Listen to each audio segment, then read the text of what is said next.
Hello and very warm welcome my viewers. So आज हम start करने वाले हैं एक नया टॉपिक जो है ज्योग्राफी। ज्योग्राफी वो भी कहाँ से? तो ल्यूसेंट ऑब्जेक्टिव से। सो ये बहुत ही हेल्पफुल होने वाला है क्योंकि ये एंटायर ज्योग्राफी सेक्शन हम कवर करेंगे थ्रू ऑब्जेक्टिव। और ये कि जितने भी पीसीएस एग्जामिनेशन है, even though if I will talk about UPSC, so definitely it will help in UPSC as well. Because UPSC से बहुत सारे ऐसे क्वेश्चंस होते हैं जो फैक्ट बेस्ड होते हैं, और अगर वो फैक्ट बेस्ड नहीं भी होते हैं, कॉन्सेप्ट बेस्ड भी होते हैं, तो उसमें बहुत सारे कॉन्सेप्ट्स में भी फैक्ट्स आ जाते हैं। तो आई होप कि अगर आप इसे कंप्लीट कर लेंगे इस सेक्शन को, सो डेफिनेटली ये आपको बहुत हेल्प करने वाला है आने वाले एग्जामिनेशन में।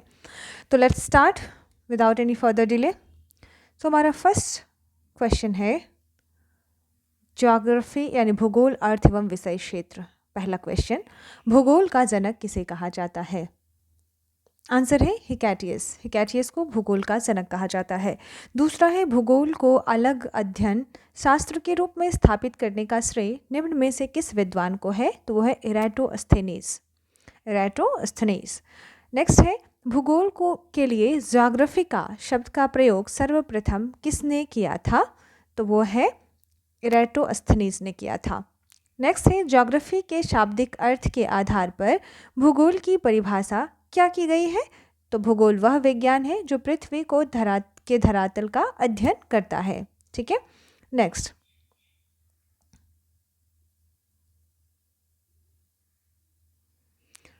भूगोल पृथ्वी को केंद्र मानकर अध्ययन करने वाला विज्ञान है, किसने कहा था?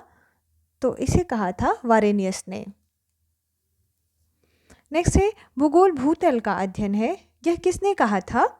तो ये कहा था कांट ने। भौगोलिक विचारधाराओं में नवनियतिवाद की विचारधारा का प्रवर्तक कौन है? तो कौन है? Griffith Taylor. वर्तमान भूत की कुंजी है, यह कथन किस विद्वान का है? James Hutton. स्थल रूप संरचना प्रक्रम तथा अवस्था का प्रतिफल होता है, यह कथन किसका है? तो यह है W.M. डेविस का। नेक्स्ट, यदि इतिहास कब का अध्ययन प्रस्तुत करता है, तो भूगोल कहाँ का अध्ययन वैज्ञानिक एवं तार्किक अध्ययन है। कथन निम्नलिखित में से किस विद्वान का है? तो वह है कार्ल सावर। भू आकृति विज्ञान यानी कि जियोमॉर्फोलॉजी का जन्मदाता किसे माना जाता है? तो माना जाता है पेशेल को। रुको और जाओ नियतिवाद यानी स्टॉप एंड गो डिटर्मिनिज्म की विचारधारा के प्रतिपादक कौन है? तो वो है ग्रिफिथ टेलर। भूगोल को मानव पारिस्थितिकी के रूप में परिभाषित करने वाला विद्वान कौन है? तो कौन है? H.H. बैरोज। गणितीय भूगोल का प्रारंभकर्ता निम्न में से कौन है? थेल्स। चूंकि मानव पृथ्वी पर निवास करता है, अतः पृथ्वी पर निर्भर है, कथन किसका है? जिन ब्रुंश। क्षेत्रीय भूगोल का पिता निम्न में से किस भूगोलवेत्ता को कहा जाता है? क्षेत्रीय भूगोल का पिता किसे कहा जाता है? कार्ल रीटर। नेक्स्ट है, मानव भूगोल का संस्थापक किसको कहा जाता है? कार्ल रीटर। मानव भूगोल अस्थायी पृथ्वी एवं चंचल मानव के पारस्परिक परिवर्तनशील संबंधों का अध्ययन है, कथन किसका है? तो किसका कथन है? कुमारी सेम्पुल। नेक्स्ट, तो इस प्रकार हमने फर्स्ट चैप्टर कंप्लीट कर लिया। ये रहे आंसर्स। अब हम पढ़ेंगे चैप्टर नंबर 2 जो कि है सौरमंडल। सौरमंडल को स्टार्ट करते हैं। तो पहला क्वेश्चन है कि सौर प्रणाली की खोज किसने की थी? तो किसने किया था? कॉपरनिकस ने। नेक्स्ट है, सूर्य के चारों ओर घूमने वाले खगोलीय पिंड को क्या कहते हैं? ग्रह कहते हैं। किसी ग्रह के चारों ओर परिक्रमा करने वाले छोटे आकाशीय पिंड को क्या कहते हैं? उपग्रह कहते हैं। ग्रहों की गति का नियम किसने प्रतिपादित किया था? तो किसने किया था? कैपलर ने। सूर्य के चारों ओर घूमने वाले ग्रहों की कुल संख्या कितनी है? तो 8। नेक्स्ट, सूर्य से बढ़ती दूरी के अनुसार ग्रहों का निम्न में से कौन सा क्रम सही है? तो कौन सा क्रम है? बुध, शुक्र, पृथ्वी, मंगल, बृहस्पति, शनि, अरुण एंड वरुण। ठीक है। नेक्स्ट है, पृथ्वी से बढ़ती दूरी के अनुसार ग्रहों का निम्न में से कौन सा क्रम सही है? पृथ्वी से बढ़ती दूरी के अनुसार कह रहा है, तो इसमें हमारा हो जाएगा शुक्र, मंगल, बुध और बृहस्पति। ये बात कर रहा है पृथ्वी से दूरी के हिसाब से। ठीक है, तो हमारा आंसर हो जाएगा शुक्र, मंगल और बुध और बृहस्पति। ठीक है। आकार के अनुसार सौरमंडल के ग्रहों का अवरोही क्रम क्या है? आकार, ध्यान रहे यहाँ पे साइज के अकॉर्डिंग पूछ रहा है। तो क्या हो जाएगा हमारा? सबसे बड़ा ग्रह बृहस्पति, उसके बाद शनि, शनि से छोटा अरुण, अरुण से छोटा वरुण और वरुण से छोटा पृथ्वी, फिर शुक्र, फिर मंगल एंड बुध। ठीक है। नेक्स्ट है कि निम्नलिखित में से कौन सौर मंडल का भाग नहीं है? यानी कौन से हमारे सौर मंडल का भाग नहीं है? तो कौन सा है? निहारिका, जो कि है हमारे सौर मंडल का भाग नहीं है। बाकी कौन कौन है? तो क्षुद्र ग्रह हैं, धूमकेतु और ग्रह हैं। ठीक है। नेक्स्ट, तारामंडल क्या है? तो तारामंडल क्या है? ऐसे तारों की आकाश में एक विशेष आकृति जो पृथ्वी से समदूरस्थ नहीं हो सकते। ठीक है।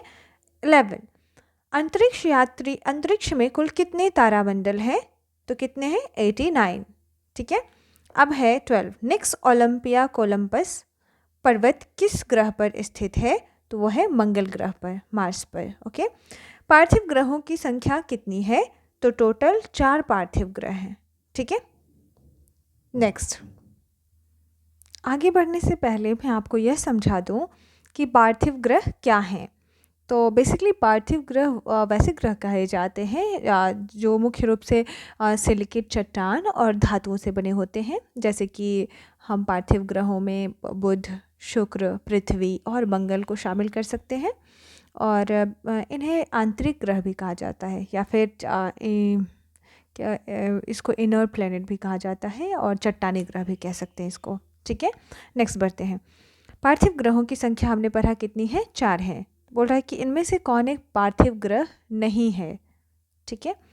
तो हमने क्या पढ़ा? बुध, शुक्र, पृथ्वी, मंगल, ये सारे क्या हैं? पार्थिव ग्रह हैं। तो कौन से नहीं है? शनि। ओके। इसको आउटर प्लेनेट भी कहा जाता है, बाह्य ग्रह भी। बाह्य ग्रह या बृहस्पति सदृश ग्रहों की संख्या कितनी है? ठीक है। तो ये कितनी है? 4 है, 4 इनर, 4 आउटर। ओके। बृहस्पति सदृश ग्रहों में शामिल नहीं है, तो इसमें कौन शामिल नहीं है? तो इसमें शामिल नहीं है मंगल, क्योंकि बुध, शुक्र, पृथ्वी, मंगल ये इनर प्लैनेट में शामिल है। बोल रहा है कि निम्नलिखित में से किन 2 ग्रहों को छोड़कर शेष सभी ग्रह सूर्य के चारों ओर वामावर्त घूमते हैं? तो ये 2 कौन से हैं? तो ये शुक्र और अरुण। ओके। नेक्स्ट है 18, सौरमंडल का जन्मदाता किसे कहा जाता है? तो सूर्य को कहा जाता है। नेक्स्ट है 19, सौरमंडल का प्रधान आकाशीय पिंड कौन सा है? तो कौन सा है? सूर्य, प्रधान पिंड। ओके, मुख्य पिंड जिसे कह सकते हैं। नेक्स्ट है वैज्ञानिक जिन्होंने सर्वप्रथम खोज की कि पृथ्वी सूर्य के चारों ओर घूमती है, ये कौन थे? तो ये थे कॉपरनिकस। नेक्स्ट है निम्नलिखित में से कौन सा ग्रह नहीं है जिसे प्राचीन भारतीय ग्रह मानते थे? तो वो बेसिकली कौन सा नहीं है? तो हमारा सूर्य। सूर्य क्या है? एक तारा है, और पहले हम इसे भी क्या मानते थे? ग्रह मानते थे। ठीक है। ध्यान रहे प्लूटो भी अब एक ग्रह नहीं है, जिसे ग्रह की पूर्व में संज्ञा दे दी गई थी। ठीक है। उसको बौना ग्रह कहा जाता है, प्लूटो को। नेक्स्ट है 22, सूर्य के संगठन में सहायक गैस कौन सा है? तो हाइड्रोजन और हीलियम। 23, सूर्य के मध्य भाग को क्या कहा जाता है? तो क्या कहते हैं? प्रकाश मंडल। मध्य भाग को। सूर्य के ऊपर के भाग को क्या कहा जाता है? तो वो कहा जाता है वर्णमंडल। नेक्स्ट है सूर्य सदैव पूर्व में निकलता है क्योंकि पृथ्वी क्या होती है? पश्चिम से पूर्व की ओर घूमती है। ओके। 26, नॉर्वे में अर्धरात्रि के समय सूर्य कब दिखाई देता है? तो दिखाई देता है 21 जून को। ठीक है, कहाँ पे? नॉर्वे में। मध्य रात्रि का देश भी कहा जाता है नॉर्वे को। ठीक है। 27, एक ग्रह की अपने कक्ष में सूर्य से अधिकतम दूरी को क्या कहा जाता है? अपसौर कहा जाता है। एक ग्रह की सूर्य के कक्ष से न्यूनतम दूरी को क्या कहा जाता है? उपसौर कहा जाता है। तो अधिकतम दूरी को अपसौर और न्यूनतम दूरी को उपसौर कहा जाता है। 29, किनके बीच की औसत दूरी खगोलीय एकक कहा जाता है? तो पृथ्वी और सूर्य के बीच की दूरी को क्या कहा जाता है? खगोलीय एकक कहा जाता है। ओके, नेक्स्ट क्वेश्चन नंबर 30, मध्य रात्रि सूर्य का अर्थ है। मध्य रात्रि सूर्य का क्या अर्थ है? तो सूर्य का, वन सेकेंड, सूर्य का ध्रुवीय वृत्त में देर तक चमकना। ठीक है। 31, ये कहता है कि मध्य रात्रि का सूर्य किस क्षेत्र में दिखाई देता है? तो वो है आर्कटिक क्षेत्र में। ठीक है। नेक्स्ट है, सूर्य में काला धब्बा क्या है? तो वे स्थान हैं जो प्रकाश उत्सर्जित करने में असमर्थ हैं। ठीक है। अब है, सूर्य के रासायनिक मिश्रण में हाइड्रोजन का प्रतिशत कितना है? तो कितना है? 71% है। नेक्स्ट, निम्नलिखित में से कौन सा एक तारा है? तो वो कौन सा है? सूर्य एक तारा है। सौर पृष्ठ पर लगभग कितना तापमान होता है? तो सौर पृष्ठ पर 6000 डिग्री सेल्सियस तापमान होता है। सूर्य की सतह पर हाइड्रोजन के अलावा दूसरा कौन सा तत्व बहुतायत में पाया जाता है? तो वो है हीलियम। हाइड्रोजन के अलावा क्या होता है? हीलियम। हाइड्रोजन हीलियम में कन्वर्ट होता है। ठीक है। नेक्स्ट बोल रहा है 37, सूर्य प्रकाश धरती पर पहुंचने में कितने मिनट लेता है? तो कितना लेता है? 8.3 मिनट लेता है। नेक्स्ट है, सूर्य के सबसे पास कौन सा ग्रह है? सूर्य के सबसे पास कौन सा है? बुध है, ऑब्वियसली। उसके बाद बुध, शुक्र, पृथ्वी, मंगल, बृहस्पति, है ना, शनि, अरुण, वरुण। नेक्स्ट है, बुध नक्षत्र में एक वर्ष में दिनों की संख्या कितनी होती है? तो 88 दिनों। एक वर्ष में दिन की कितनी संख्या होती है? 88 दिन होते हैं। नेक्स्ट है क्वेश्चन नंबर 14, किस ग्रह में चंद्रमा की तरह कलाएं होती हैं? ठीक है, तो क्या पूछ रहा है? कलाएं होती हैं किस ग्रह में? तो बुध ग्रह में चंद्रमा की तरह कलाएं होती हैं। नेक्स्ट है 41, किस ग्रहों, निम्नलिखित में से कौन से ग्रहों के चारों ओर घूमने वाले उपग्रह नहीं है? बेसिकली पूछ रहा है कि किस ग्रह के उपग्रह नहीं है। तो कौन है? बुध तथा शुक्र ग्रह के कोई भी उपग्रह नहीं है। ठीक है। नेक्स्ट बोल रहा है, निम्नलिखित में से कौन सा ग्रह सूर्य का चक्कर सबसे कम समय में लगाता है? तो ऑब्वियसली हमारा बुध, जो पृथ्वी के सबसे नज़दीक है। नेक्स्ट बोल रहा है, सबसे तीव्र गति से सूर्य का चक्कर लगाने वाला ग्रह कौन सा है जो सबसे तेजी से लगाता है? तो वो है बुध। 44, निम्नलिखित में से किस ग्रह की परिभ्रमण गति सबसे अधिक है? तो किस ग्रह की परिभ्रमण गति सबसे अधिक होगी? बुध की। वो सबसे पास भी है बुध सूर्य के। नेक्स्ट है, निम्नलिखित में से किस ग्रह का अक्षीय झुकाव सबसे अधिक है? तो किस ग्रह का है? बुध का अक्षीय झुकाव सबसे अधिक है। क्वेश्चन नंबर 46 कहता है कि चंद्रमा के सदृश दिखाई देने वाला ग्रह कौन सा है? तो वो है हमारा बुध। ठीक है। नेक्स्ट है 47, सौरमंडल का कौन सा ग्रह लगभग पृथ्वी जितना बड़ा है? तो कौन सा ग्रह पृथ्वी जितना बड़ा है? शुक्र, क्योंकि पृथ्वी को शुक्र को पृथ्वी की जुड़वा बहन भी कहा जाता है, ट्विन सिस्टर कहा जाता है। नेक्स्ट है 48, किस ग्रह को पृथ्वी की बहन कहा जाता है? तो शुक्र। किस ग्रह को शाम का तारा कहा जाता है? इवनिंग स्टार शुक्र को कहा जाता है। नेक्स्ट क्वेश्चन नंबर 50, सबसे चमकीला ग्रह कौन सा है? तो वह है हमारा शुक्र। पृथ्वी तथा सूर्य के निकटतम ग्रह कौन से हैं? किसके? तो पृथ्वी तथा शुक्र के, सूर्य तथा पृथ्वी के निकटतम ग्रह क्रमशः कौन से हैं? तो कौन है? सूर्य पृथ्वी के निकट, तो सूर्य के निकट बुध और पृथ्वी के निकट शुक्र। नेक्स्ट है, यूरोपवासी किस ग्रह की पूजा देवी के रूप में करते थे? यूरोप के लोग किस ग्रह की पूजा करते थे? तो वो है शुक्र की पूजा। ठीक है। क्वेश्चन नंबर 53, सौरमंडल का सबसे गर्म ग्रह कौन सा है? तो शुक्र सबसे गर्म ग्रह है। पृथ्वी के सर्वाधिक निकट कौन सा ग्रह है? तो वो है हमारा शुक्र। नेक्स्ट है, निम्नलिखित में से किस एक को भोर का तारा कहा जाता है, यानी कि मॉर्निंग स्टार कहा जाता है? वो है हमारा शुक्र। निम्नलिखित ग्रहों में से किसे सौंदर्य का देवता कहा जाता है? तो वो है शुक्र। नेक्स्ट है कि सुपरनोवा क्या है? What is supernova? तो सुपरनोवा एक मृत प्राय तारा है। ओके। नेक्स्ट है, उत्तरी ध्रुव की खोज किसने की थी? Robert Pierre. साउथ पोल पहुंचने वाला प्रथम व्यक्ति कौन था? तो वो था अमंडसेन। नेक्स्ट, पृथ्वी के सबसे निकट खगोलीय पिंड हैं। पृथ्वी के जो सबसे निकट है वो खगोलीय पिंड कौन से हैं? चंद्रमा। पृथ्वी की आकृति सर्वोत्तम ढंग से किस शब्द से स्पष्ट की जा सकती है? पृथ्वी की आकृति को तो कौन सी हमारी पृथ्वी है? लध्वक्ष गोलाव से। ठीक है, आकृति। पृथ्वी सूर्य के परितः अपनी कक्षा में लगभग किस गति से चक्कर लगाती है? तो वो है 1 डिग्री प्रतिदिन। सूर्य के चारों ओर पृथ्वी के परिभ्रमण की चाल क्या है? सूर्य के चारों ओर पृथ्वी के परिभ्रमण की चाल अधिकतम होती है जब पृथ्वी सूर्य से के निकटतम होता है। ठीक है। नेक्स्ट है, पृथ्वी के भ्रमण की गति है। तो पृथ्वी के भ्रमण की क्या गति है? तो वो है 27 किलोमीटर प्रति मिनट। ओके। नंबर 65, भूमध्य रेखा पर पृथ्वी का व्यास कितना है, यानी लगभग कितना है भूमध्य रेखा पर पृथ्वी का व्यास? तो वो है 12,800 किलोमीटर। ठीक है।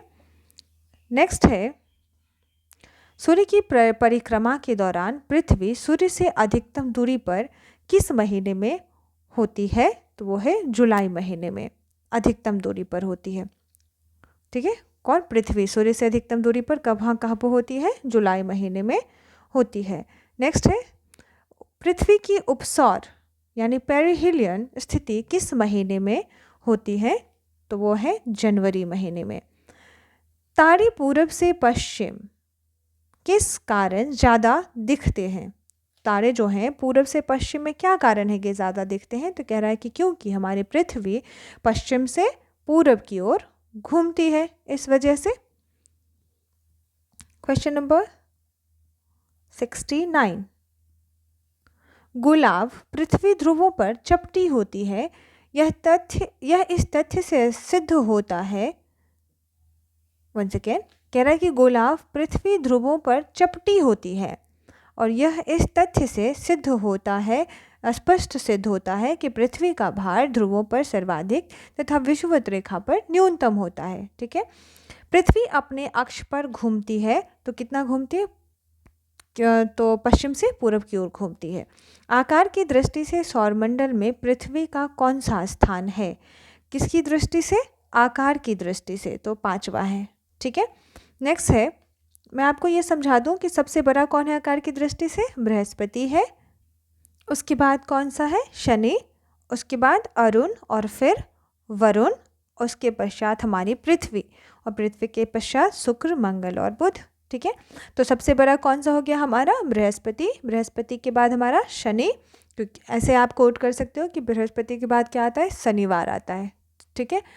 मतलब कि शुक्र आता है वैसे, लेकिन अगर आप ऐसे कोट करोगे कि बृहस्पति से एक बड़ा और कौन है, क्योंकि शुक्र तो जुड़वा बहन है तो शुक्र तो आएगी नहीं, तो क्या आएगी? बृहस्पति, उसके बाद शनि। ठीक है। उसके बाद फिर अरुण, वरुण और हमारी पृथ्वी 5 नंबर पे। ठीक है। और फिर शुक्र, मंगल और बुध। नेक्स्ट, किस ग्रह को नीला ग्रह भी कहा जाता है? ऑब्वियसली हमारी पृथ्वी। नेक्स्ट, क्वेश्चन नंबर 73 कह रहा है कि पृथ्वी स्थित है कहाँ? तो शुक्र और मंगल के बीच में। नेक्स्ट है कि किस दिन पृथ्वी सूर्य के सबसे निकट होती है? तो वो कौन सा दिन है? वो है 3 जनवरी को। पृथ्वी सूर्य से अपनी अधिकतम दूरी पर कब होती है? तो वो है 4 जुलाई को। 3 जनवरी को निकटतम और 4 जुलाई को अधिकतम दूरी पर। ठीक है। पृथ्वी सूर्य के इर्द गिर्द परिक्रमा करती है, लगभग कितने दिनों में करती है? तो वो करती है 365.25 दिनों में, 365 दिन और 25 365.25 दिन में, ठीक है। नेक्स्ट है 77। ये कह रहा है पृथ्वी का प्राकृतिक उपग्रह कौन सा है, तो हमारा चंद्रमा।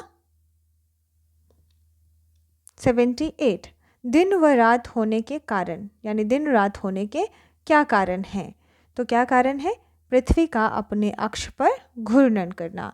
नेक्स्ट है सूर्य के अतिरिक्त निकटतम सितारे से प्रकाश पृथ्वी तक पहुंचता है। सूर्य के अतिरिक्त निकटतम सितारे से प्रकाश पृथ्वी तक पहुंचता है, तो कब तक किन टाइम में पहुंचता है, 4.2 वर्ष में पहुंचता है, यानी 4.2 वर्ष में पहुंचता है। सूर्य से पृथ्वी की दूरी कितनी है, तो वो कितनी है, 149.6 मिलियन किलोमीटर। अपने अक्ष पर पृथ्वी एक चक्कर कितने समय में पूरा करती है, तो करती है 23 घंटे 56 मिनट और 4 सेकंड में पूरा करती है। नेक्स्ट, पृथ्वी पर दिन रात की अवधि समान होती है। कहाँ पर दिन रात की अवधि जो है पृथ्वी पर समान हो जाती है, तो भूमध्य रेखा पर। नेक्स्ट है इक्विनॉक्स। इक्विनॉक्स का तात्पर्य है वह तिथि जब दिन और रात समान अवधि के होते हैं। नेक्स्ट है दक्षिणी गोलार्ध में सबसे लंबा दिन कब होता है, कहाँ पे, दक्षिणी गोलार्ध में, तो कहाँ होता है, 22 दिसंबर को होता है। भूकक्ष तल पर भू अक्ष का झुकाव कितना है, तो 66 मतलब कि 66.5 डिग्री कह सकते हैं इसे, ठीक है। नेक्स्ट है नेक्स्ट क्वेश्चन 86। पृथ्वी के उपग्रहों की संख्या कितनी है, तो पृथ्वी का कितना उपग्रह है, मात्र एक उपग्रह है, वो भी चंद्रमा। 21 जून को दिन का प्रकाश उत्तरी ध्रुव पर दिखाई देता है। कितना दिखाई देता है, तो 24 घंटे दिखाई देता है। कब, 21 जून को, ठीक है, उत्तरी ध्रुव पर 24 घंटे दिखाई देता है। पृथ्वी के सबसे निकट स्थित ग्रह कौन सा है, शुक्र, ठीक है, जुड़वा बहन कहा जाता है पृथ्वी का। नेक्स्ट है दूरी की दृष्टि से तृतीय क्रम में कौन सा ग्रह है, किसके डिस्टेंस के अकॉर्डिंग देखा जाए तो पृथ्वी, ठीक है। नेक्स्ट है पृथ्वी अपने परिक्रमण मार्ग पर परिक्रमा करते हुए अपने अक्ष द्वारा कक्षा तल पर कितने डिग्री का कोण बनाती है, तो बनाती है 66.5 डिग्री का। नेक्स्ट, निम्न में से किस तिथियों को सूर्य की किरणें विषुवत रेखा पर सीधी पड़ती हैं, तो वह है 21 मार्च और 23 सितंबर को। सूर्य की किरणें विषुवत रेखा पर सीधी कब पड़ती हैं, 21 मार्च और 23 सितंबर को। निम्नलिखित में से कौन सा तारा पृथ्वी के सर्वाधिक समीप है, तो कौन सा तारा है, सूर्य। सूर्य एक तारा है। यह किसने सर्वप्रथम प्रतिपादित किया था कि सूर्य हमारे सौरमंडल का केंद्र है और पृथ्वी उसकी परिक्रमा करती है, तो ये कहा था कोपरनिकस ने। जब दिन और रात की अवधि बराबर होती है तो सूर्य की किरणें सीधी पड़ती हैं, कहाँ, भूमध्य रेखा पर।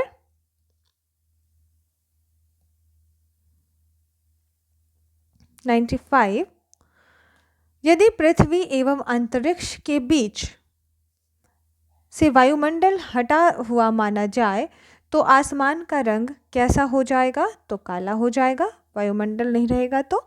नेक्स्ट है पृथ्वी की परिधि कितनी है, पृथ्वी की परिधि लगभग तो है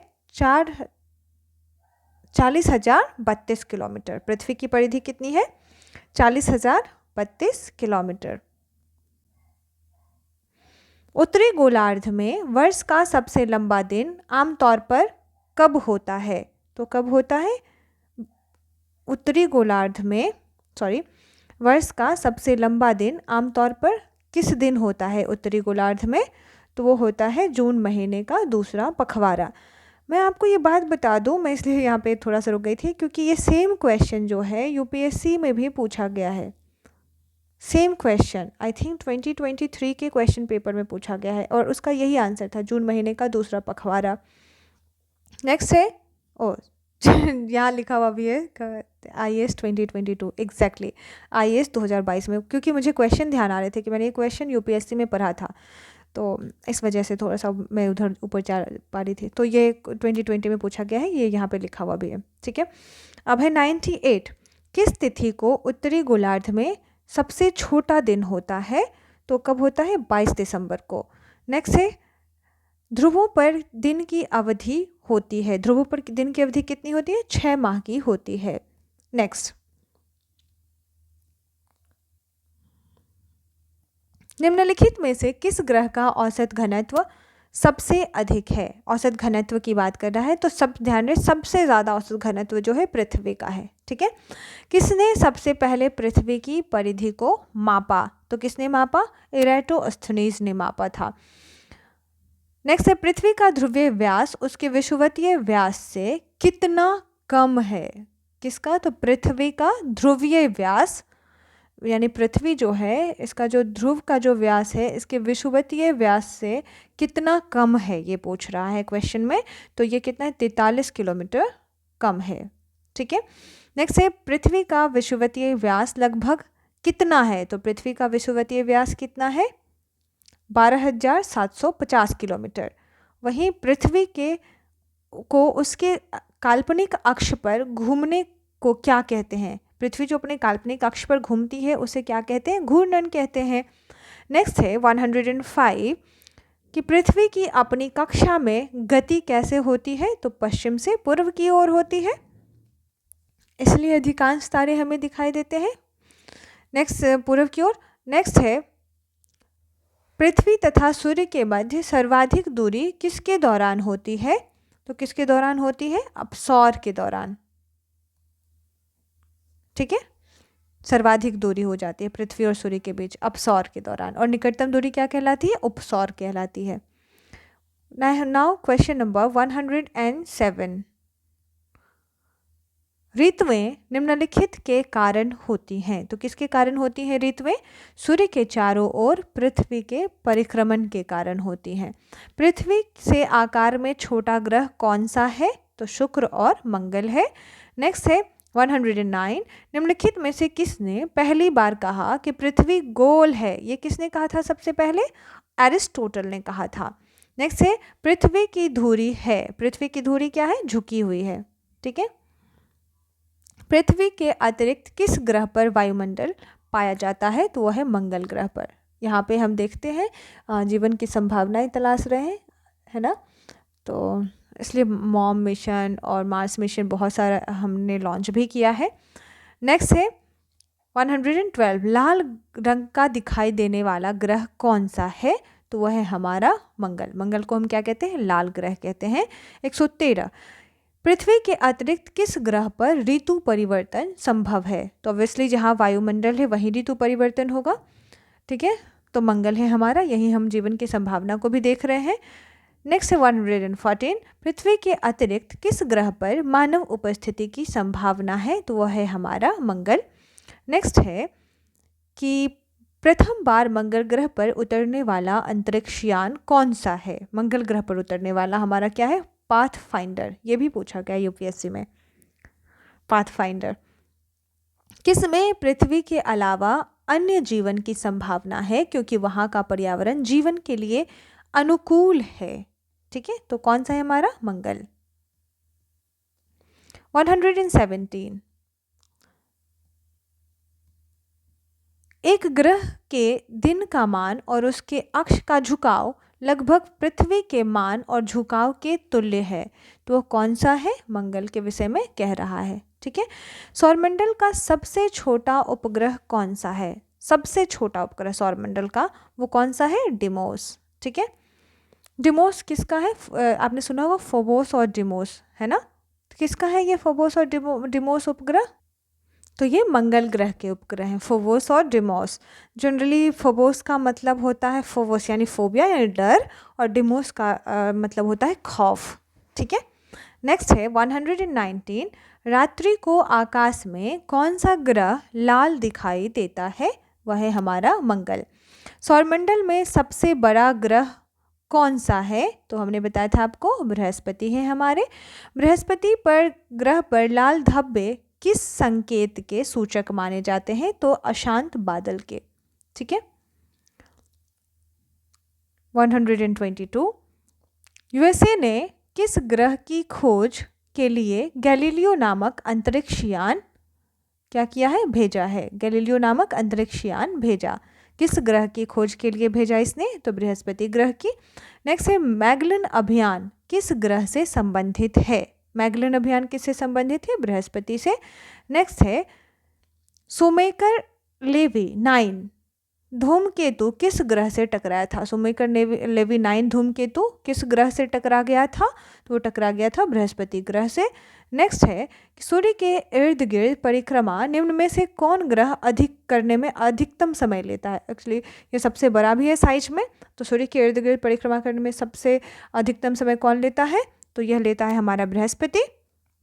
नेक्स्ट है सौरमंडल का सबसे बड़ा उपग्रह निम्नलिखित में से कौन सा है, तो वो कौन सा है, गैनीमेड। ठीक है, गैनीमेड किसका उपग्रह है, तो गैनीमेड है बृहस्पति का उपग्रह है। और आपको पता होना चाहिए कि गैनीमेड का जो मास है यानी द्रव्यमान है वो पूरे हमारा जो सौरमंडल है उसमें जितने भी उपग्रह हैं उसमें सबसे ज़्यादा इसका द्रव्यमान है गैनीमेड का।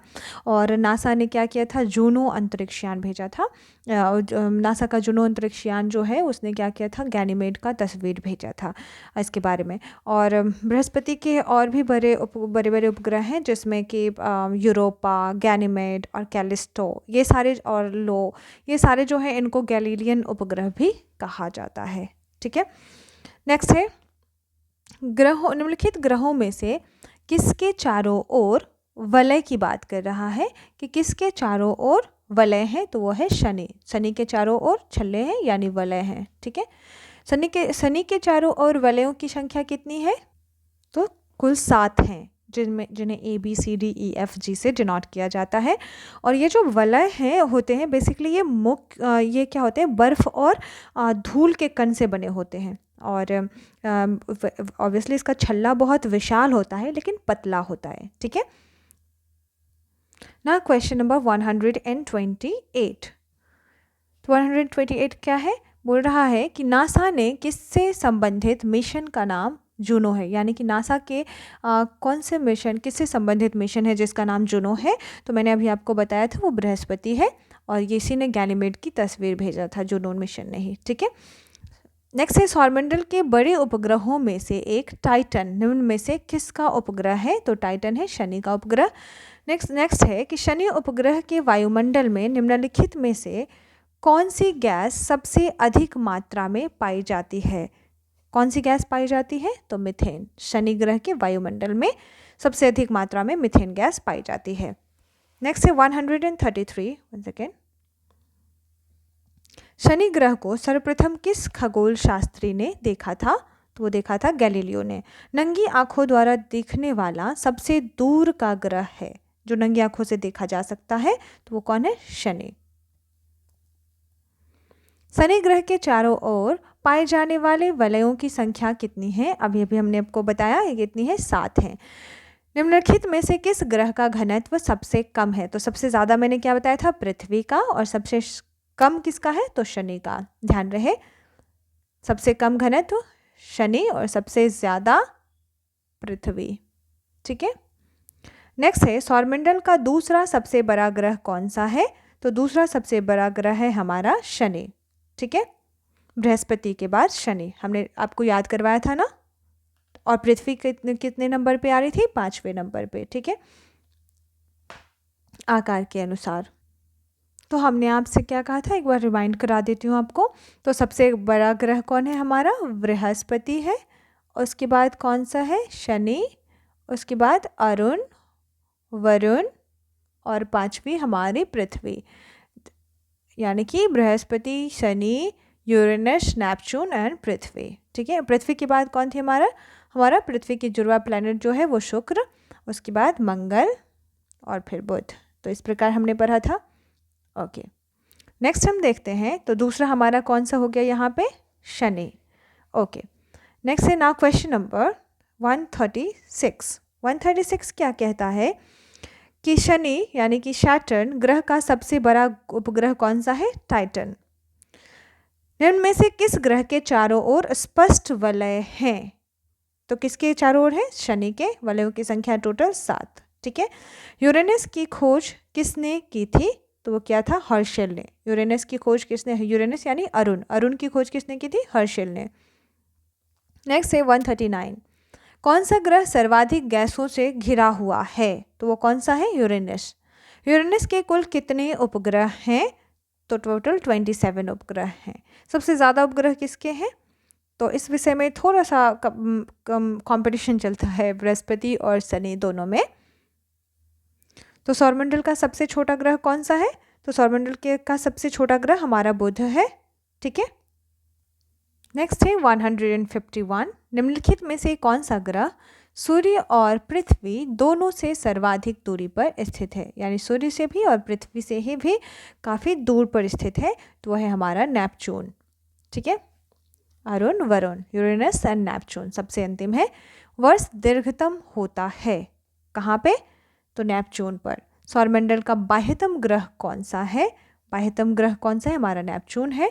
हमने आपको इनर एंड आउटर प्लेनेट के बारे में बताया था। नेक्स्ट है प्लूटो की खोज 1930 में निम्न में से किस खगोलज्ञ के द्वारा किया गया था? तो वह है क्लाइड टॉम्बैक के द्वारा। निम्नलिखित में से किस आकाशीय पिंड को परिक्रमण और परिभ्रमण दोनों गति में बराबर समय लगता है? तो वह है चंद्रमा को। परिक्रमण और परिभ्रमण दोनों में बराबर समय लगता है और चंद्रमा जो है पृथ्वी का एकमात्र उपग्रह है। ठीक है, कौन सा खगोलीय पिंड रात की रानी कहलाता है? Queen of night. कौन सा कहलाता है? तो चंद्रमा।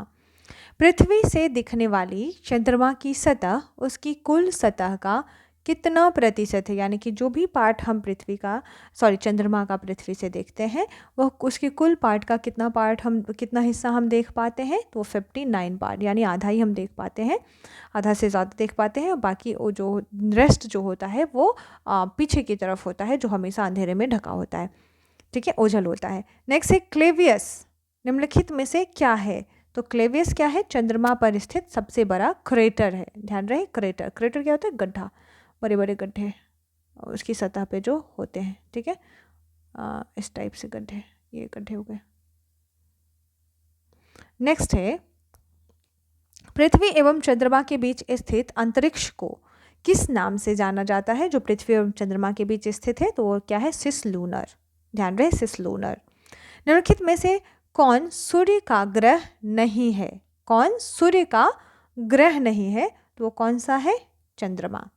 ठीक है, तो चंद्रमा क्या है? चंद्रमा उपग्रह है, जबकि बुध, शुक्र और नेपच्यून क्या है? ग्रह हैं। ठीक है, तो चंद्रमा उपग्रह है जो पृथ्वी की परिक्रमा करता है। पृथ्वी का एकमात्र उपग्रह कौन सा है?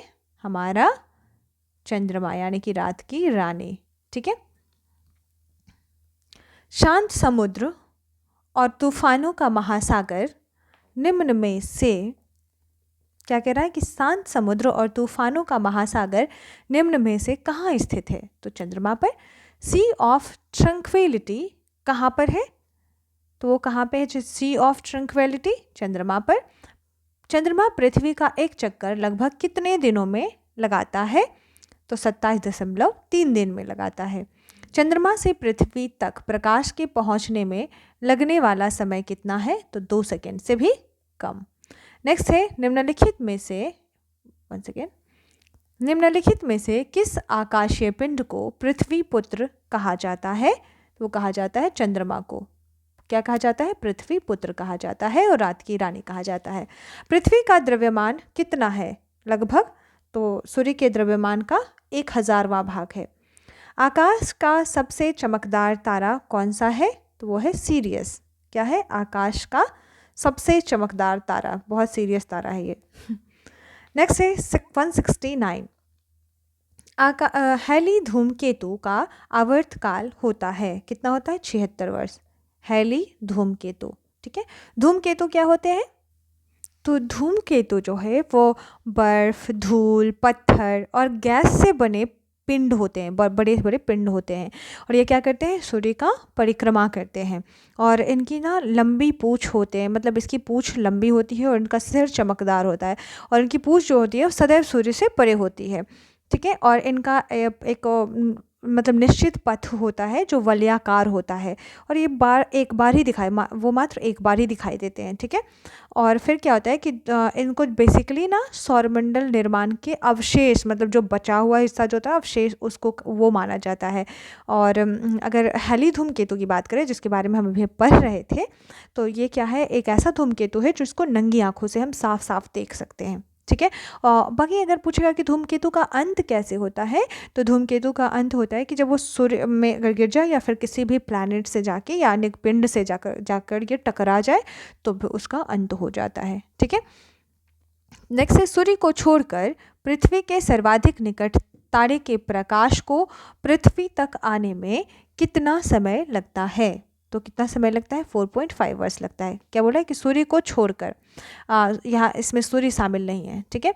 तो पृथ्वी के सर्वाधिक निकट स्थित तारे जो होंगे, मतलब एक और है प्रॉक्सिमा सेंचुरी वगैरह भी कहते हैं, तो ये बोल रहा है कि सूर्य को हटाने के बाद, क्योंकि सूर्य तो एक तारा है ये, प्लस सूर्य के बाद जो निकट का तारा है उससे पृथ्वी के उससे जो है उसका प्रकाश जो है पृथ्वी तक पहुंचने में कितना समय लगता है? तो वो लगता है 4.5 वर्ष। मंगल और बृहस्पति ग्रहों के मध्य सूर्य की परिक्रमा करने वाले खगोलीय पिंड को क्या कहते हैं? जो मंगल और बृहस्पति के बीच में परिक्रमा कर रहे हैं उसको क्या कहा जाता है? क्षुद्र ग्रह कहा जाता है, ठीक है। नेक्स्ट है 172, क्षुद्र ग्रह जिन ग्रहों के बीच पाए जाते हैं वो कौन सा है? तो किन ग्रहों के बीच क्षुद्र ग्रह पाए जाते हैं? मंगल और बृहस्पति के बीच पाए जाते हैं। वो सूर्य की परिक्रमा कर रहे हैं और बहुत बड़े बड़े छोटे छोटे टुकड़े उसमें शामिल हैं। नेक्स्ट है, सर्वप्रथम खोजा गया क्षुद्र ग्रह कौन सा है? तो वो है सिरस, सबसे पहले खोजा गया क्षुद्र ग्रह है। नेक्स्ट है, धूमकेतु की पुंज सूर्य से परे दिष्ट होती है, क्यों? क्योंकि हमने बताया था आपको कि सूर्य से सदैव परे होती है धूमकेतु की पुंज। तो क्यों होती है? कि सूर्य द्वारा उत्सर्जित विकिरण धूमकेतु पर भैज्य दाब डालता है जिससे उसकी पूंछ सूर्य से दूर क्षिप्त हो जाती है, ठीक है। नेक्स्ट है, क्षुद्र ग्रहों के विषय में निम्नलिखित कथनों पर विचार कीजिए। क्या कह रहा है कि क्षुद्र ग्रह सूर्य की परिक्रमा करने वाले विभिन्न आकारों के चट्टानी मलबे हैं। क्या कह रहा है? कि क्षुद्र ग्रह जो हैं सूर्य की परिक्रमा करने वाले, ऑब्वियसली सूर्य की परिक्रमा करते हैं, विभिन्न आकारों के चट्टानी मलबे हैं। मैंने बताया था आपको टुकड़े हैं, तो सही है। अवशेष है, ये भी बताया था। अधिकांश क्षुद्र ग्रह छोटे हुए हैं किंतु कुछ का व्यास 1000 किलोमीटर तक बड़ा है। मैंने बोला बड़े बड़े छोटे छोटे टुकड़े होते हैं, तो यह भी सही है। नेक्स्ट बोल रहा है, क्षुद्र ग्रहों की कक्षा बृहस्पति और शनि की कक्षाओं के मध्य स्थित है। तो ये गलत हो गया। ये किसके बीच स्थित है? मंगल और बृहस्पति, है ना। तो इस प्रकार ये गलत हो गया। तो कौन सा सही है? 1 और 2 सही है। ओके। नेक्स्ट है, सूर्य ग्रहण के दौरान क्या होता है? सूर्य ग्रहण में तो सूर्य और पृथ्वी के बीच में चंद्रमा आ जाती है, यानी कि ये हमारा सन है और ये हमारा अर्थ है, और इसके बीच में कौन आ जाता है? चंद्रमा आ जाती है। तो इस सन से जो सनलाइट होती है ये जो आती है, ये कहाँ पड़ती है? इसकी तो यहाँ पे सनलाइट पड़ती है और ये चमकता है पार्ट, और इसका जो रेस्ट जो छाया होती है वो कहाँ पर जाती है? धरती पे। तो इस प्रकार से हो जाता है सूर्य ग्रहण। ओके, फिर दिखना मुश्किल होता है। तो फिर ये जो है, तो क्या होता है कि सूर्य और पृथ्वी के बीच चंद्रमा आ जाता है, ठीक है। नेक्स्ट है, पूर्ण सूर्य ग्रहण का समय, सूर्य का पूर्ण सूर्य ग्रहण जब लगता है तो सूर्य का कौन सा भाग दिखाई देता है पूर्ण सूर्य ग्रहण के समय? तो कोरोना दिखाई देता है, ठीक है, ये वाला पार्ट कोरोना, ठीक है।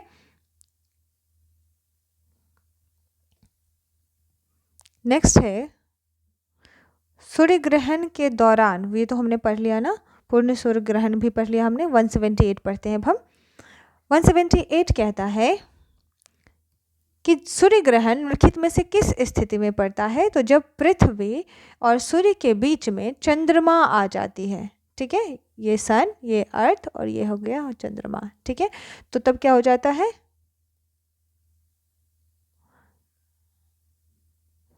सूर्य ग्रहण हो जाता है, ठीक है। सूर्य ग्रहण की स्थिति पाई जाती है, कब पाई जाती है?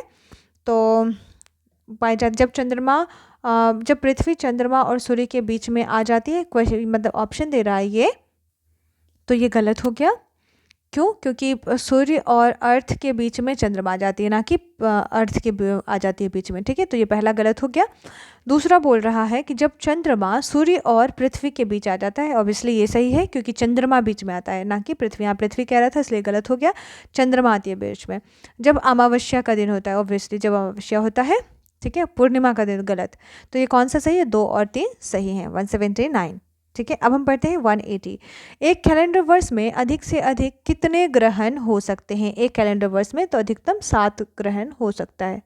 ठीक है, नेक्स्ट है डायमंड रिंग की घटना होती है, कब होती है डायमंड रिंग की घटना? सूर्य ग्रहण के दिन होती है डायमंड रिंग।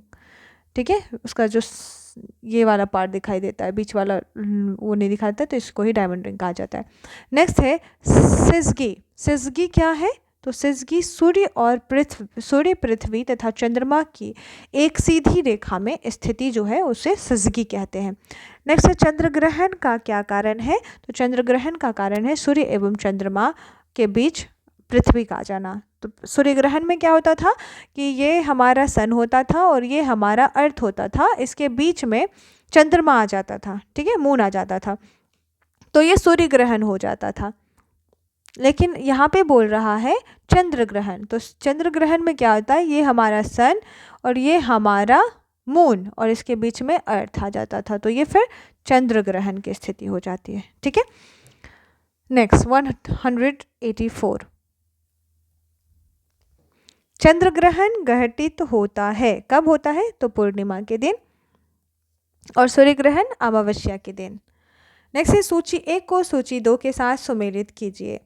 ठीक है, तो बोल रहा है सौरमंडल का सबसे छोटा ग्रह, सौरमंडल का सबसे छोटा ग्रह क्या कह रहा है कि कूट का प्रयोग कर सही उत्तर चुनिए। ठीक है, तो हमारा कौन हो गया? बुध सौरमंडल का सबसे छोटा ग्रह हो गया। सौरमंडल का सबसे बड़ा ग्रह कौन सा हो गया? बृहस्पति।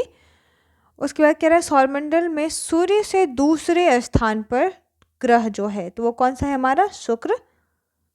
ठीक है, और फिर सूर्य से सबसे दूर स्थित ग्रह कौन सा है हमारा? सूर्य से सबसे दूर स्थित ग्रह तो हमारा हो गया नेपच्यून। ठीक है, और इसका हो गया शुक्र। ठीक है, तो हमारा कौन सा सही हो गया? ए का सौरमंडल का सबसे छोटा ग्रह जो कि एक बुध हो गया। उसके बाद हाँ यही सही हो गया, पहला मिल गया ना, सही हो गया। तो सौरमंडल का सबसे छोटा बुध, सौरमंडल का सबसे बड़ा ग्रह तो बृहस्पति, और सौरमंडल का में सूर्य से दूसरे स्थान पर तो बुध के बाद शुक्र आता है ना, तो शुक्र, और सौरमंडल में का सबसे दूर स्थित ग्रह नेपच्यून। ठीक है, नेक्स्ट निम्नलिखित में से किसे शुक्र ग्रह कहते हैं? निम्नलिखित में से किसे शुक्र ग्रह भी कहते हैं? तो वो किसे कहते हैं? वेनस को शुक्र कहते हैं। ऑब्वियसली विनस का इंग्लिश में विनस क्या कहते हैं? शुक्र को विनस कहते हैं इंग्लिश में। सूर्य और पृथ्वी के बीच औसत दूरी कितनी है? तो कितना है? 115 × 10⁶ किलोमीटर। ग्रह क्या है? तो ग्रह क्या है? ऐसे अप्रकाशमान पिंड जो टिमटिमाते नहीं हैं, तारे टिमटिमाते हैं। ठीक है, ग्रह नहीं टिमटिमाते। 189 क्या है? निम्नलिखित में से कौन से ग्रह के सर्वाधिक प्राकृतिक उपग्रह अथवा चंद्र हैं? किस ग्रह के सबसे ज़्यादा चंद्रमा हैं? तो कौन है? शनि। हमने ऊपर बताया था आपको। मंगल ग्रह की परिक्रमा में जाने वाले प्रथम एशियाई देश का नाम बताइए जो मंगल ग्रह की परिक्रमा में गया था, तो वो है भारत। ठीक है, नेक्स्ट है 191। निम्नलिखित को आकार के अनुसार घटते क्रम में लगाइए तथा नीचे दिए गए कूट से सही उत्तर चुनिए। ठीक है, 1 सेकेंड। तो क्या कह रहा है? घटते क्रम में लगाने कह रहा है, यानी कि सबसे बड़ा फिर उससे छोटा फिर उससे छोटा। तो ये कौन हो जाएगा? सबसे बड़ा कौन सा है हमारा? बृहस्पति है 1 नंबर पे। उसके बाद फिर कौन सा है हमारा? बृहस्पति के बाद शनि। उसके बाद फिर कौन सा है हमारा? शनि के बाद फिर है हमारा यूरेनस, और फिर है हमारा पृथ्वी। ठीक है, 4 नंबर पे। तो क्या हो जाएगा? 1 2 3 ये हो गया 1, फिर 4, फिर 2, फिर 3, 1 4 2 3 सी नंबर। ठीक है, नेक्स्ट है निम्नलिखित में से किस ग्रह को पृथ्वी का जुड़वा ग्रह माना जाता है? तो है हमारा शुक्र, ट्विन सिस्टर, हमने बताया था आपको। नेक्स्ट है 193, कह रहा है कि सूर्य के बाह्यतम परत को क्या कहा जाता है? कोरोना। ठीक है, एक ग्रह की अपनी कक्षा में सूर्य से न्यूनतम दूरी को क्या कहा जाता है? उपसौर, और अधिकतम दूरी को अपसौर।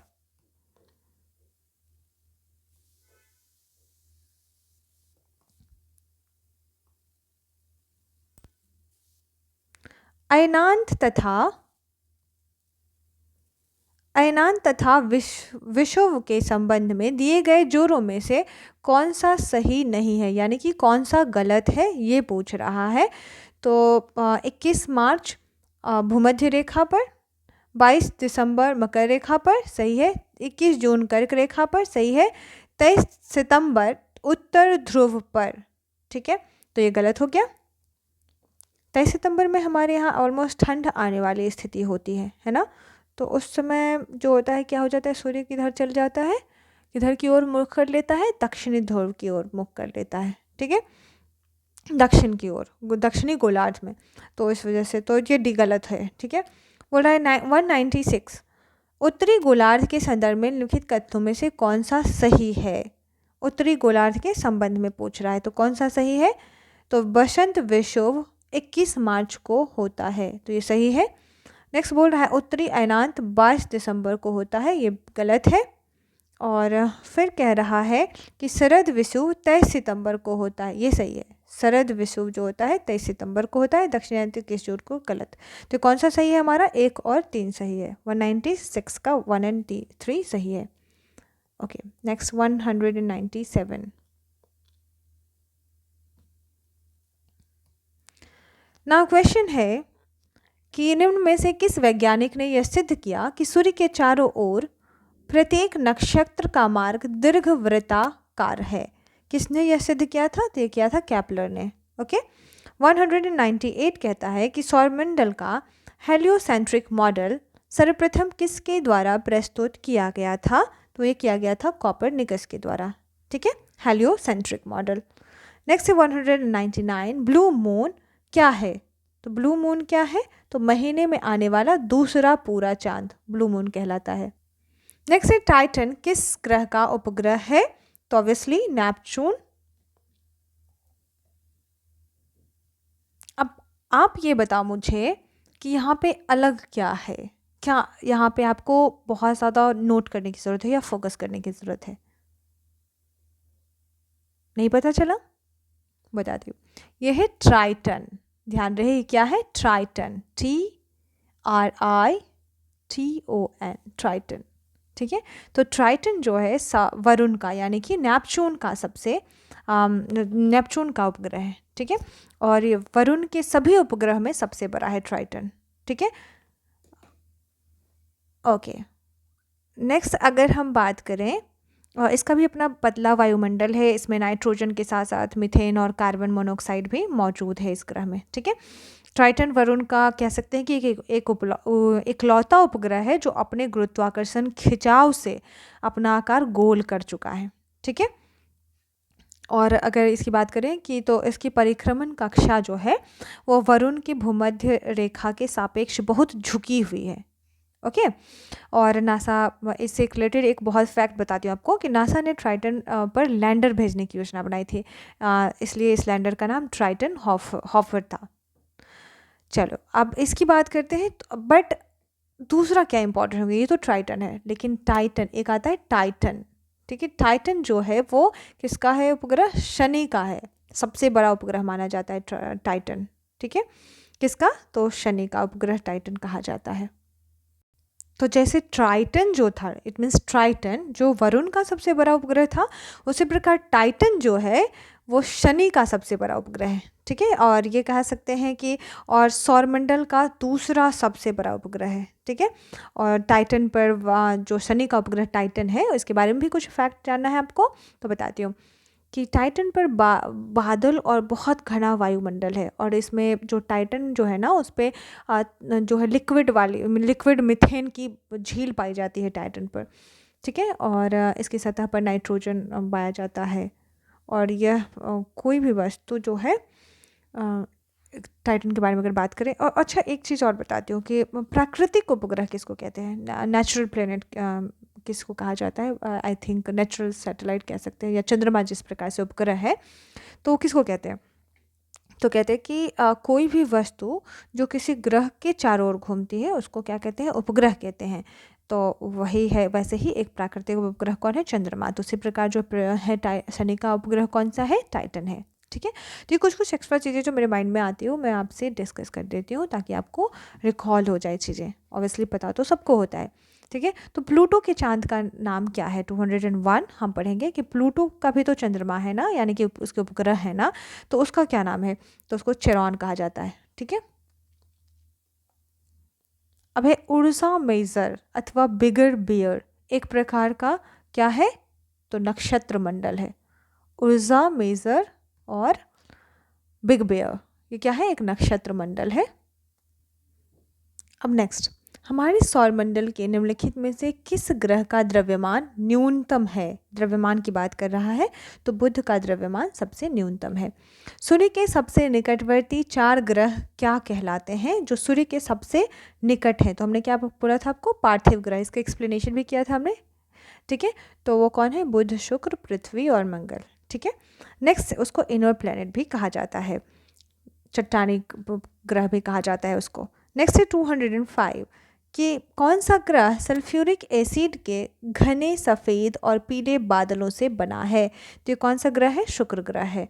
नेक्स्ट है सौरमंडल में ग्रहों के क्रम में मंगल और शनि के बीच कौन सा ग्रह आता है, तो कौन सा आता है, बुध, शुक्र, पृथ्वी, मंगल, बृहस्पति, है ना। तो कौन सा हो जाएगा, बृहस्पति, उसके बाद शनि, ओके। नेक्स्ट है सौरमंडल के ग्रहों के अनुक्रम में बुध और पृथ्वी के बीच कौन सा ग्रह आता है, बुध और पृथ्वी, तो कौन सा है क्रम, तो बुध, शुक्र, पृथ्वी, यानी कि बुध के बाद शुक्र, उसके पश्चात पृथ्वी, ठीक है। नेक्स्ट 108 निम्नलिखित में से किस ग्रह का घनत्व सर्वाधिक है, तो मैंने आपसे बताया था कि किस घनत्व, तो हमारी पृथ्वी का घनत्व सबसे ज़्यादा है, ठीक है। अब सबसे कम किसका है ये आप बताओगे, क्योंकि मैंने ऑलरेडी आपको बता दिया है ऊपर, तो इसी से तो पता चलेगा कि आप ध्यान से देख रहे हो या नहीं, ठीक है। नेक्स्ट है 209 कि संपूर्ण पृथ्वी पर दिन और रात कब बराबर होता है, पूरे पृथ्वी पर दिन रात कब बराबर हो जाते हैं, तो जब विषुव के दिन, ठीक है। अब है अपसीरिका यानी कि अफेलियन की परिघटना के दौरान पृथ्वी और सूर्य के केंद्र की अनुमानित दूरी कितनी होती है, तो होती है 152 मिलियन किलोमीटर। प्रतिवर्ष डैश के आसपास पृथ्वी सूरज के सबसे करीब होती है, किसके आसपास, पृथ्वी सूर्य, यानी 3 जनवरी के आसपास, 3 जैन के आसपास क्या होता है, पृथ्वी सूरज के सबसे करीब होती है, ठीक है। अब है 212 निशाकाश यानी रात्रि आकाश, निशा मीन्स रात, तो रात्रि आकाश में चमकने वाले पिंडों को किस नाम से जाना जाता है, तो खगोलीय पिंड के नाम से जाना जाता है। नेक्स्ट है निम्नलिखित में से कौन सा बौना ग्रह मुख्य क्षुद्र ग्रह पेटी में स्थित है, तो वो कौन सा है, साइरस मुख्य क्षुद्र ग्रह पेटी में स्थित है। नेक्स्ट है पृथ्वी की त्रिज्या कितनी है, तो कितनी है, 6371 किलोमीटर है। नेक्स्ट है पृथ्वी निम्नलिखित में से किस तारामंडल को शिकारी भी कहा जाता है, तो कौन सा तारामंडल है जो शिकारी कहलाता है, ओरोयन, ठीक है, ओरोयन या वन, ओरोवन। निम्नलिखित में से कौन सा हमारे सौरमंडल का भीतरी ग्रह नहीं है, यानी इनर प्लैनेट नहीं है, तो इनर प्लैनेट मैंने क्या बताया था आपको, बुध, शुक्र, पृथ्वी, मंगल, ये बताया था ना हमने इनर प्लैनेट। और आउटर प्लैनेट हमने क्या बताया था आपको, बृहस्पति, शनि, अरुण, वरुण, है ना, तो बृहस्पति हो गया इसमें। नेक्स्ट, मंगल ग्रह अपने अक्ष पर एक चक्कर लगभग कितने समय में पूरी करता है, मंगल ग्रह कितने करता है, 1 दिन में, ठीक है। नेक्स्ट है, निम्नलिखित में से किन दो तिथियों को विषुव पड़ता है? किन दो तिथि को पड़ता है? तो 21 मार्च और 23 सितंबर को। ये भी पूछा गया क्वेश्चन है, आई थिंक यूपीएससी में। निम्नलिखित में से कौन सा सूर्य ग्रहण का एक प्रकार नहीं है? सूर्य ग्रहण का प्रकार नहीं है, तो कौन सा नहीं है? तो क्या है? खंड छाया युक्त। खंड छाया युक्त ये नहीं है, तो कौन सा है?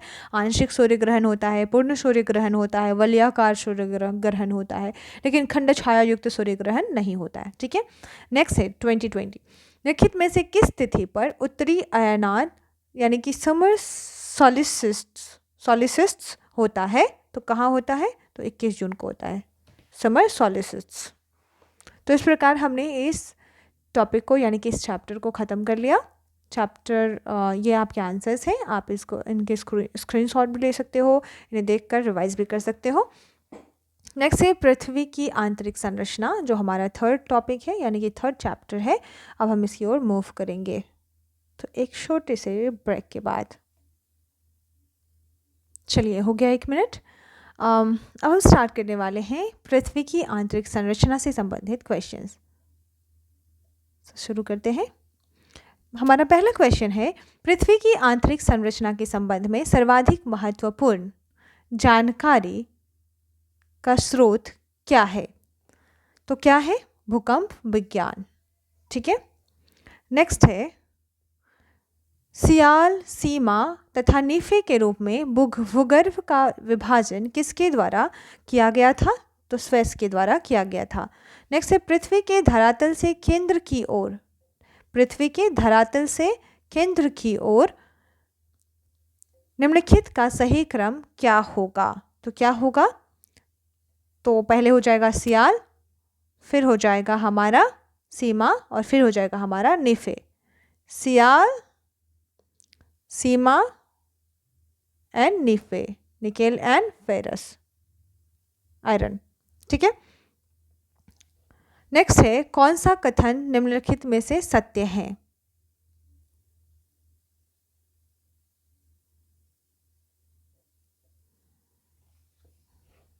कौन सा कथन सत्य है? तो क्या कह रहा है? सियाल में ग्रेनाइट एवं नीस जैसी, सियाल में क्या बोल रहा है? ग्रेनाइट एवं नीस जैसी चट्टानों की प्रधानता है, तो ये क्या है? सही है। नेक्स्ट है, बोल रहा है सीमा का निर्माण मुख्यतः बेसाल्ट एवं ग्रेबो जैसी चट्टानों से हुआ है, तो ये भी सही है। और नेक्स्ट बोल रहा है क्रोड में निकेल एवं लोहा जैसे तत्वों की अधिकता है, तो ये भी सही है। ठीक है, तो सियाल में सिलिकॉन, एल्युमिनियम, जिसमें बोल रहा है ग्रेनाइट और नीस है। ठीक है, और सीमा में बोल रहा है बेसाल्ट एवं ग्रेबो जैसी चट्टान से इसका निर्माण हुआ है, तो ये भी सही है। नेक्स्ट है क्वेश्चन नंबर 5, भूपृष्ठ की किस परत में बेसाल्ट चट्टानों की अधिकता है? तो कहाँ पे बेसाल्ट चट्टान? अभी हमने पढ़ा था सीमा में, बोल रहा है ना कि सीमा में बेसाल्ट और ग्रेबो है ना।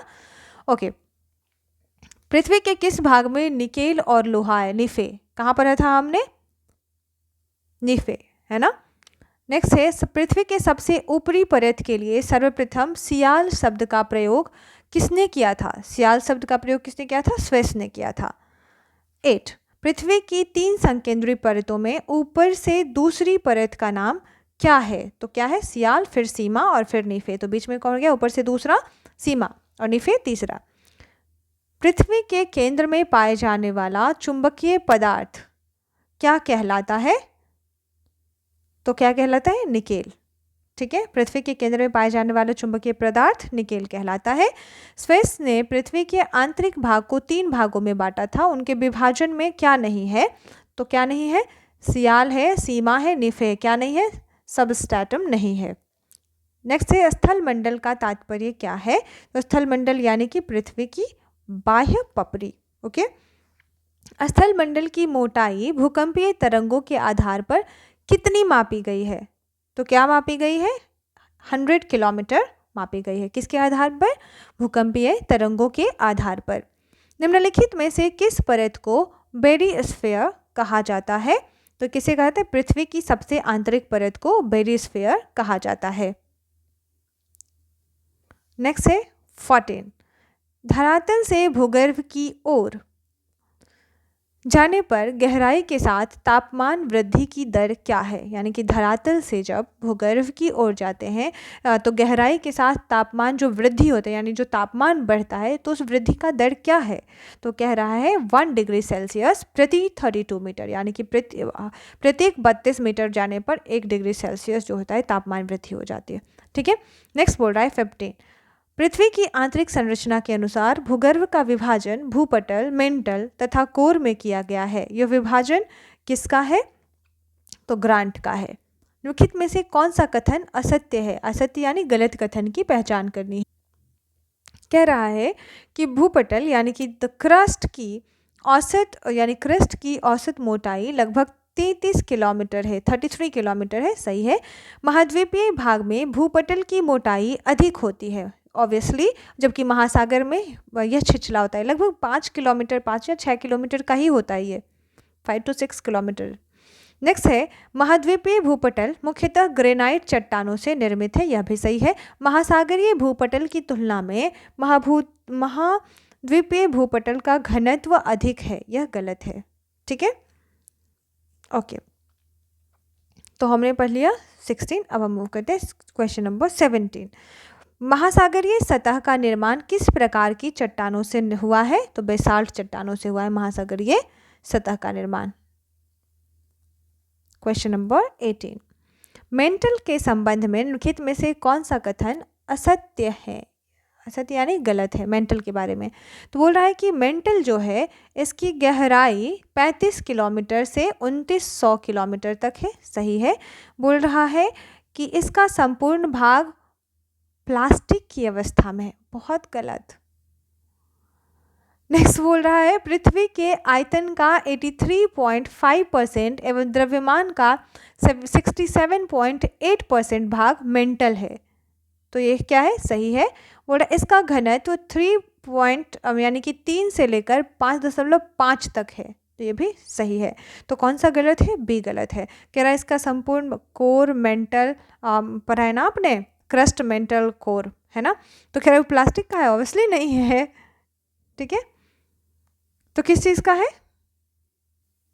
तो ये जो मेंटल है वो क्या है कि क्रस्ट जो होता है, क्रस्ट और बाहरी जो कोर है उसके बीच जो है सिलिकेट चट्टान की एक परत है। ठीक है, इसमें 8 तत्व जैसे कि ऑक्सीजन, सिलिकॉन, एल्यूमिनियम, लोहा, कैल्शियम, मैग्नीशियम, सोडियम और पोटेशियम पाया जाता है। ठीक है, और अवस्था की बात कर रहे हैं तो अवस्था कौन सी? तो यानी कि अगर भूपर पट्टी की बात करें तो ठोस अवस्था में होता है, और वही मेंटल जो बीच वाला परत होता है वो क्या होता है? बहुत ही गाढ़ी अवस्था में होता है ना।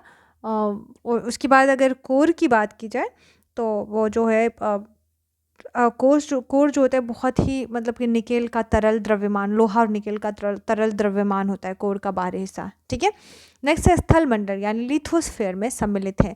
तो लिथोस्फीयर में क्या शामिल है? तो ऊपरी भूपटल, निचली भूपटल तथा मेंटल का ठोस ऊपरी भाग ये शामिल है। ठीक है, लिथोस्फीयर यानी स्थल मंडल में ऊपरी भूपटल, निचली भूपटल तथा मेंटल का ठोस ऊपरी भाग। नेक्स्ट है स्थल मंडल का विस्तार कितने किलोमीटर की गहराई तक है? तो 100 किलोमीटर की गहराई तक है। निम्न में से किसको व्हाइट ऑफ द अर्थ कहा जाता है? क्या है? व्हाइट ऑफ द अर्थ कहा जाता है। तो मेंटल को, सेकेंड, मेंटल को व्हाइट ऑफ अर्थ कहा जाता है। मेंटल में निम्नलिखित में से किन तत्वों की प्रधानता होती है? तो सिलिका और मैग्नीशियम, सीमा। ठीक है,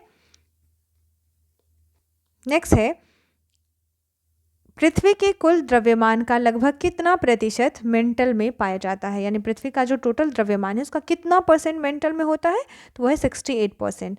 मोह असंबद्धता स्थित है। मोह किसके बीच में है? तो क्रस्ट और मेंटल के बीच में है। ठीक है, नेक्स्ट है क्वेश्चन नंबर 25। पृथ्वी की क्रोड मुख्यतः किस चीज से बनी है? तो क्रोड बना है हमारा निकेल और लोहा से, निफे। ठीक है, तो सियाल, सीमा और निफे। ओके, नेक्स्ट है निम्नलिखित में से कौन सा कथन असत्य है यानी कि गलत है? गलत कथन की पहचान करनी है। महाद्वीपीय मुख्यतः ग्रेनाइट चट्टानों से निर्मित है। सही है। महासागरीय बेसिन में बेसाल्ट चट्टान की प्रधानता है। बिल्कुल सही। कोर को बेरी स्फीयर के नाम से जाना जाता है, ऑब्वियसली। पृथ्वी के समस्त आयतन का लगभग 68% एवं द्रव्यमान का लगभग 83.5% मेंटल में व्याप्त है। ये गलत है, ठीक है, तो ये हमारा क्या है, गलत हो गया। नेक्स्ट है 27, भूगर्भ में तापमान वृद्धि का कारण क्या है। तो भूगर्भ में जो तापमान की वृद्धि होती है वो किसके कारण होती है, तो दबाव के कारण होती है और रेडियो सक्रिय पदार्थों के विखंडन के कारण हो जाती है। तो क्या हो जाएगा, तीनों, दोनों, यानी कि दबाव और रेडियो सक्रिय पदार्थों का विखंडन। 28, गहराई में वृद्धि के अनुसार महाद्वीपीय भूपटल के विभिन्न परतों का क्रम क्या है। ठीक है, किसके अनुसार, गहराई में वृद्धि के क्रम के वृद्धि के अनुसार पूछ रहा है। तो ये कौन सा हो जाएगा, परतदार, ग्रेनाइट और बेसाल्ट। ठीक है, यानी कि क्रस्ट, ग्रेनाइट और बेसाल्ट पाया जाता है। भूपटपट्टी पर पाए जाने वाले विभिन्न तत्वों की मात्रा का अवरोही क्रम यानी घटते क्रम, पहले सबसे ज़्यादा उससे कम फिर उससे कम की बात कर रहा है। तो ये कौन सा हो जाएगा, सबसे ज़्यादा क्या है, ऑक्सीजन है, फिर क्या है, सिलिकॉन है, फिर एल्यूमिनियम और फिर लोहा है। ठीक है, नेक्स्ट है क्वेश्चन नंबर 30, पृथ्वी के भूपटपट्टी में कौन सा तत्व प्रचुर मात्रा में पाया जाता है। तो वो कौन सा तत्व है जो प्रचुर मात्रा में पाया जाता है, तो वो है कैल्शियम। ठीक है, भूपटपट्टी में वैसे होता है कि भूपटपट्टी ओ हम लोग ऐसे कोड करते हैं, ओ सियाल फेका ना। ठीक है, इस तरीके से कोड करते हैं, oxygen, silicon, aluminium, iron, calcium, ऐसे ऐसे करके हम लोग कोड करते हैं। ठीक है, बट यहाँ पे क्वेश्चन नंबर जो है सॉरी 30 जो है, गलती से मैंने ही लिख दिया, एल्यूमिनियम है ना, उससे जैसे सबसे पहले ऑक्सीजन, फिर सिलिकॉन, फिर एल्यूमिनियम है ना, सॉरी गलती से वो टिक हो गया, और उसके बाद फिर आयरन, फिर कैल्शियम, ये सारी चीज़ें होती हैं। नेक्स्ट है क्वेश्चन नंबर 31, धरातल से मोहो असंबद्धता की गहराई लगभग कितनी है। धरातल से कितनी है, तो 30 किलोमीटर है। पृथ्वी ग्रह की संरचना में प्रवार यानी कि मेंटल के नीचे क्रोड निम्नलिखित में से किस एक से बना है। तो क्रोड बना है लोहे से। ठीक है, नेक्स्ट क्वेश्चन नंबर 33, वलन क्रिया किसका परिणाम है। तो क्या है, पर्वत निर्माणकारी बल का वलन क्रिया। मिश्रित धातुओं और सिलिकेटों से बनी धरती की परत क्या कहलाती है। तो सीएल कहलाती है, यानी सियाल कहलाती है। ठीक है, नेक्स्ट है, बोल रहा है पृथ्वी की आंतरिक परत नीफे के निर्माण में किन तत्वों की प्रचुरता है। नीफे के निर्माण में तो किसका है, तो निकेल और फेरस की प्रचुरता है। तो इस प्रकार हमने 35 क्वेश्चन कर लिया।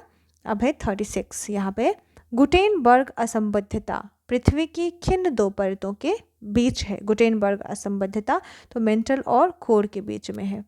ठीक है, नेक्स्ट है कॉलम ए को कॉलम में बी से मैच करना है। ठीक है, तो बोल रहा है ऑक्सीजन जो है हमारी पृथ्वी पर कितना परसेंट है, तो 47% ऑक्सीजन है, सबसे ज़्यादा है भूपटपट्टी पर।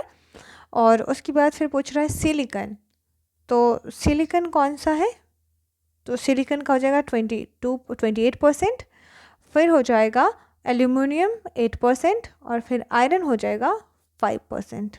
ठीक है, तो इस प्रकार हमारा सही आंसर होगा 3, 2, 1, 4। इस प्रकार हमने चैप्टर 3 भी कंप्लीट कर लिया और ये रहे आपके आंसर्स, आप इससे मैच कर सकते हैं। नेक्स्ट हमारा जो है चैप्टर है चैप्टर नंबर 4 जो है महाद्वीप एवं महासागरीय नितल की उत्पत्ति। ठीक है, बोल रहा है कि महाद्वीप और महासागर किस श्रेणी के उच्चावच हैं। महाद्वीप और महासागर किस श्रेणी के उच्चावच हैं, तो प्रथम श्रेणी के। नेक्स्ट बोल रहा है पृथ्वी के धरातल के कितने प्रतिशत भाग पर महाद्वीपों का विस्तार पाया जाता है, तो 29.2% पर महाद्वीप का विस्तार है। महाद्वीपीय प्रवाह सिद्धांत के प्रणेता कौन है, तो वो है वैगनर। कार्बोनिफेरस युग में विश्व में संपूर्ण महाद्वीप आपस में मिले हुए थे, यह किसकी जो थी मान्यता है, तो ऐसा वैगनर मानते थे। प्लेट विवर्तनिकी सिद्धांत किस वर्ष प्रस्तुत किया गया था, तो 1960 में। नेक्स्ट है प्लेट विवर्तनिक सिद्धांत का प्रतिपादन किसने किया था, तो हैरी हेस ने किया था। ठीक है, वैगनर के अनुसार महाद्वीपीय विस्थापन जिस दिशा में हुआ वह क्या है, भूमध्य रेखा व पश्चिमी। ठीक है, तो क्या कह रहा है कि वैज्ञानिक के अनुसार महाद्वीपीय विस्थापन जिस दिशा में हुआ वह क्या है, तो भूमध्य रेखा व पश्चिमी दिशा। नेक्स्ट बोल रहा है 9, वैज्ञानिक के अनुसार निम्नलिखित में से कौन सा कथन असत्य है, यानी कि गलत है। तो यहाँ पे कौन सा असत्य है, तो कार्बोनिफेरस युग में विश्व के सभी महाद्वीप आपस में जुड़े हुए थे जिन्हें पैंजिया कहा जाता है। बिल्कुल सही, पैंजिया टेथिस सागर नामक महासागर से घिरा हुआ था। ये गलत हो जाएगा। टेथिस सागर जो था वो तो था जो टेथिस सागर, उसी को तो ख़त्म करके वहाँ पे हिमालय आ गया, तो पैंजिया वहाँ कैसे घिरा रहेगा। उत्तरी अमेरिका, यूरोप आदि अंगारा लैंड के भाग थे। सही है। अंटार्कटिका गोंडवाना लैंड का अंग था। ये भी सही है। नंबर 10, महाद्वीपीय विस्थापन को स्पष्ट करने वाला नवीनतम सिद्धांत कौन सा है, तो वो कौन है, प्लेट विवर्तनिकी सिद्धांत। निम्नलिखित में से कौन सी लघु प्लेट नहीं है, लघु प्लेट कौन सा नहीं है, तो वो है अंटार्कटिका प्लेट। ये लघु प्लेट नहीं है, ये बृहद प्लेट है। तो कोकस प्लेट लघु प्लेट है, कैरोलाइन लघु प्लेट है, नजका प्लेट भी लघु प्लेट है। ठीक है। अब है 12, निम्नलिखित में से कौन सी प्रमुख विवर्तनिकी प्लेट नहीं है, कौन सा विवर्तनिकी प्लेट नहीं है, तो कौन सा, सऊदी अरब प्लेट कोई प्लेट नहीं है। तो कौन कौन सा प्लेट है, अंटार्कटिका तथा चारों ओर की समुद्रिक plate, Bharat Australia New Zealand plate, प्रशांत प्लेट, ये सारे प्लेट्स हैं। बट सऊदी अरब प्लेट कोई नाम का कोई प्लेट नहीं है। ठीक है। तो अगर देखें तो टोटल 7 विवर्तनिकी प्लेट है पृथ्वी की सतह पर। और उसमें कौन कौन से हैं, तो प्रशांत, अफ्रीकी, यूरेशियन, उत्तरी अमेरिकी, दक्षिण अमेरिकी, हिंद ऑस्ट्रेलियाई और अंटार्कटिका प्लेट, ये सारे हैं। इसके अलावा कई छोटी छोटी प्लेटें भी हैं। तो 7 बड़ी कौन कौन सी थी हमने क्या बताया, पैसिफिक प्लेट जिसको कहते हैं, प्रशांत प्लेट, और उसके बाद जनरली ये जो प्रशांत प्लेट जो होता है ये बोल रहा है कि चिली और पेरू के पास भूकंप आता है इसी की वजह से, है ना। और अफ्रीकी प्लेट, उसके बाद फिर यूरेशियन प्लेट, फिर नॉर्थ अमेरिकन प्लेट और दक्षिण अमेरिकी प्लेट और दक्षिण ऑस्ट्रेलियाई प्लेट जिसको कहते हैं इंडो ऑस्ट्रेलियन प्लेट भी कहते हैं, और लास्ट वन अंटार्कटिका प्लेट। ठीक है। तो ये हमारे 7 बड़े हैं और इसके अलावा कुछ छोटे छोटे विवर्तनिकी प्लेट भी मौजूद हैं। तो फिर हमने ये कंप्लीट कर लिया चैप्टर, और फिर हम नेक्स्ट चैप्टर को की ओर मूव करते हैं जिसमें हम पढ़ेंगे अक्षांश और देशांतर के बारे में। ये रहा हमारा अक्षांश एवं देशांतर।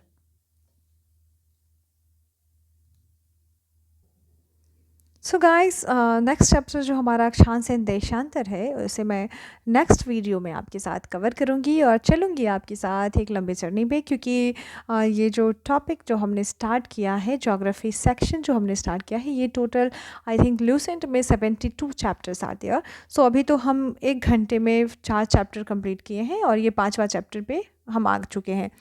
तो ये जर्नी थोड़ी लंबी होगी। मैं सोचूंगी कि इसे 5 to 6 वीडियोस में ये कवर हो जाए और फिर आपको डिटेल से सारी चीज़ें एक साथ मिल जाएं ताकि आप इसका बार बार क्विक रिवीजन कर पाएँ। तो मैं नेक्स्ट वीडियो में कवर करूँगी अक्षांश और देशांतर से, और टोटल 5 to 6 वीडियोस में मैं सारे ज्योग्राफी सेक्शन को कंप्लीट कर दूँगी। और मे बी ये वीडियोस 1 hour प्लस के ही होंगे, आई थिंक सम हाउ कोई 2 hours का होगा, बट ये 1 hour से लेकर 1.5 hours तक मैक्सिमम रखूँगी और मैं जल्दी सारे चैप्टर्स को कंप्लीट करा दूँगी ज्योग्राफी को। Thank you very much guy. सो आज यहीं रोकते हैं और कल हम स्टार्ट करेंगे चैप्टर 5 से। Thank you very much.